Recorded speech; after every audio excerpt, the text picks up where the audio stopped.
안녕하세요. 전주 보금자리교회 이상수 목사입니다. 어느덧 8월도 이제 나흘이 남았네요. 올 8월은 저에게 유난히 긴 달이었던 것 같습니다. 날씨도 조금은 선선해진 듯한데 영상 보시는 분들도 조금은 더 시원하게 지내시기를 바라고요. 오늘은 지난주에 이어서 구약의 연대 정학이 두 번째 시간으로, 그리고 책을 쓰다 부분의 다섯 번째 시간으로 서기관과 지혜문학, 그리고 서사에 관해 살펴보도록 하겠습니다. 먼저 지혜문학인데요. 이 지혜문학과 관련이 있는 사람들은 바로 서기관들입니다. 서기관은 생계를 위해서 프리랜서로 활동하거나 국가나 종교기관에 고용된 사람으로서 글을 읽고 쓸 줄 알았던 식자층이었고요. 당시 다른 문화권에서는 이와 관련된 전문직도 있었다고 하고요. 또 기원전 제2000년기 무렵에 이집트와 메소포타미아 국가들에서 발달한 공무원 조직의 상당수는 서기관이었다고 합니다. 하지만 구약 성서를 본격적으로 누가 썼는지에 대해서는 거의 알지 못하는 것이 오늘날 성서학의 대부분의 이해라고 합니다. 이런 전문 서기관의 작품으로 가장 유력한 후보는 바로 잠언인데요. 일반적으로 솔로몬이 집필했다고 여겨지는 이 잠언에 담긴 지혜 전승은 솔로몬의 궁정에서 시작되었는데 이를 발전시킨 이들이 바로 서기관들이었다고 합니다. 그리고 잠언 같은 책은 비단 이스라엘 백성들만이 아니라 이집트와 메소포타미아에서도 그런 유행의 책들이 발견되는데 그 중에 일부는 학식 있는 서기관들이 작성한 것으로 보인다고도 합니다. 이런 잠언의 일부 출처는 아마도 궁정인 것으로 보이는데요. 아까 말씀드렸던 것처럼 솔로몬의 궁정과 같은 그런 궁정이죠. 예를 들면 잠언서 23장 1절에서 3절까지는 이른바 높은 사람과 함께 앉아서 음식을 먹는 자리를 이야기합니다. 그런 자리에서는 누구를 마주하고 앉는지도 아마 중요했을 것이고요. 또 그런 자리에 참석해서 품위 있게 음식을 먹는 것도 중요했을 것입니다. 그러니까 궁정을 잠언의 출처로 생각을 하지 않으면 기록이 되지 못했을 이런 구절도 잠언서에 기록이 되어 있다라는 얘기고요.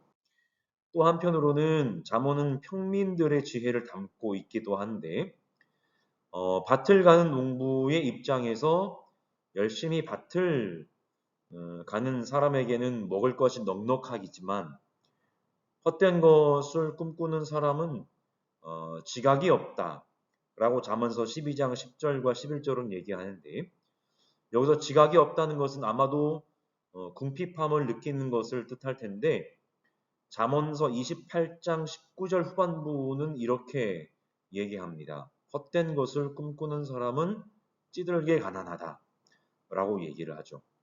그러니까 밭을 가는 일종의 농사를 짓는 배경에서 나온 이 잠언은 당연히 농사를 지으며 살았던 일반 평민들의 지혜를 담고 있는 대목이라고 보아도 무방하다는 겁니다. 이렇게 지금까지 살펴본 것처럼 잠언은 이른바 종교적인 내용보다는 삶에 관한 일반적인 성찰을 담고 있다고 볼 수 있고요.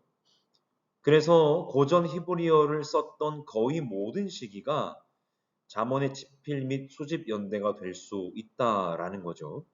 아까 궁정을 배경으로 한 구절과 밭을 가는 농부를 이야기하는 그 구절은 어떤 특정한 역사적인 시기를 특정할 수는 없다라고 하는 것이고 굳이 그런 연대를 특정할 필요도 없는 구절이라는 것이죠.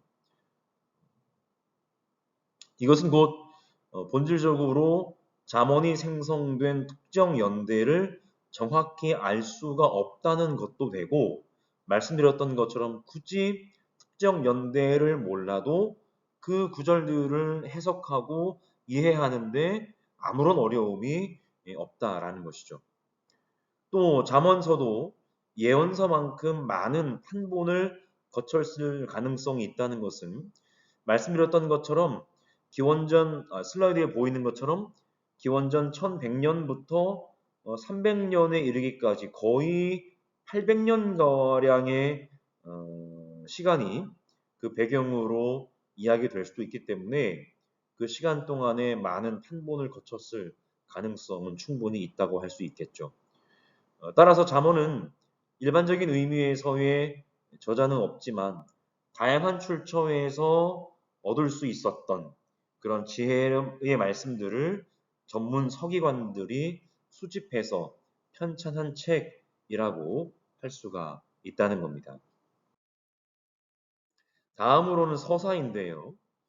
구약의 절반은 서사라고 불리는 넓은 의미에서의 역사서로 이루어져 있는데 오경도 일반적으로는 역사적인 부분을 많이 담고 있기 때문에 서사에 해당한다고 볼 수 있습니다. 이 대표적인 역사서들은 여호수아기부터 열왕기 하에 이르는 책들인데 이 책들은 기원전 6세기 그러니까 바빌론 포로기에 저술되고 편찬되었다고 여겨진다고 합니다. 이 책들이 기록된 목적은 여호수아기가 이야기하고 있는 것처럼 이스라엘 민족이 가나안 땅에 정착한 후 다윗 왕조를 거쳐 바빌론 유수라는 재앙을 맞기까지에 이르는 이른바 왕국의 쇠망 그리고 그 이유를 설명하는 것이라고 볼 수도 있을 텐데요. 이를 위해서 이 책들의 저자 혹은 편찬자들은 왕실의 공식 연표를 포함한 기존의 자료를 광범위하게 활용한 기본 연대 배열에다가 다양한 자료들을 추가적으로 편집해서 집필했다고 볼 수 있습니다. 이렇게 기록된 여호수아기부터 열왕기 하까지의 책들에 흐르는 하나의 신학적 주제 중 상당수는 신명기의 견해가 가깝다고 해서 이 책들을 신명기 역사서라고 부르는데요. 그리고 이 책들을 집필한 이들을 신명기 역사가라고 부릅니다. 왜냐하면 신명기가 가지고 있는 신학적 주제와 밀접하다고 학자들의 연구 결과 또 발견했기 때문인데요. 그들은 그 신명기 역사가들은 율법을 집행하거나 가르치는 집단이었던 예언자 혹은 제사장 혹은 전문 서기관들로서 이 신명기 역사서 편찬에 관여했을 가능성이 높습니다. 이런 신명기 역사서와는 또 다른 관점에서 기록된 역사서들이 있는데 대표적으로는 역대기, 에즈라 혹은 에스라라고 하기도 하죠. 느헤미야인데요. 먼저 역대기 상하는 이야기의 많은 부분이 열왕기 상하의 이야기와 겹치지만 포로기 이후라고 하는 새로운 관점에서 재서술한 책입니다. 아까 열왕기 상하가 포로기 중에 기록된 책이라고 한다면 역대기 상하는 포로기가 끝난 이후에 새로운 관점에서 재서술한 책이라고 할 수 있고 에스라와 느헤미야는 포로기 이후에 다시 과거에 살던 땅으로 돌아와서 그 재건에 관한 단편적인 설명들을 보존하고 있는 책들이라고 할 수 있습니다. 마지막으로는 저자가 있는 작품들 몇 권인데요. 있다라고 하기보다는 저자가 누군지 알 수 있는 책들이라고 하는 게 낫겠죠. 이들은 한 사람의 저자가 아니라 하나의 주제를 가지고 자유롭게 쓴 책들인데 먼저 룻기와 요나는 일종의 상상 속 인물에 관한 짧은 이야기로서 편집의 흔적을 거의 찾아볼 수 없다는 것이 주요한 특징이고요. 이로써 일정한 의도로 집필된 허구적 작품이라고 할 수 있습니다. 물론 이것이 허구적 작품이라고 해서 하나님 말씀으로서의 이해가 자체가 부정되는 것은 아니고 허구적이라고 하는 단어를 사용하는 것은 특정한 역사적 인물에 관한 이야기는 아닐 수도 있다라고 하는 이해이고 따라서 이러한 이야기라고 하는 전달 방법을 통해 하나님의 섭리 혹은 하나님의 역사를 전하는 책이기 때문에 굳이 표현하자면 허구적 작품이라고 말씀을 드리는 것이고요.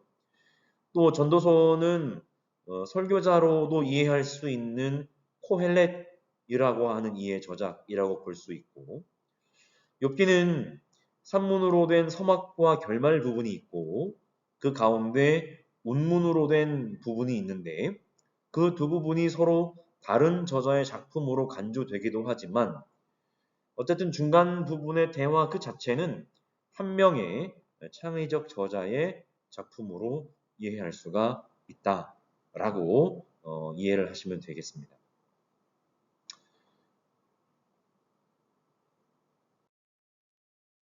여기까지 책을 쓰다 부분 중 지혜 문학과 서사를 함께 살펴보았는데요.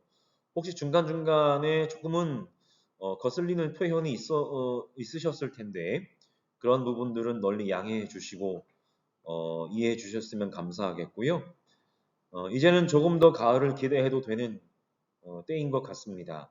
한 주도 잘 보내시고 저는 또 다음에 찾아뵙겠습니다. 감사합니다.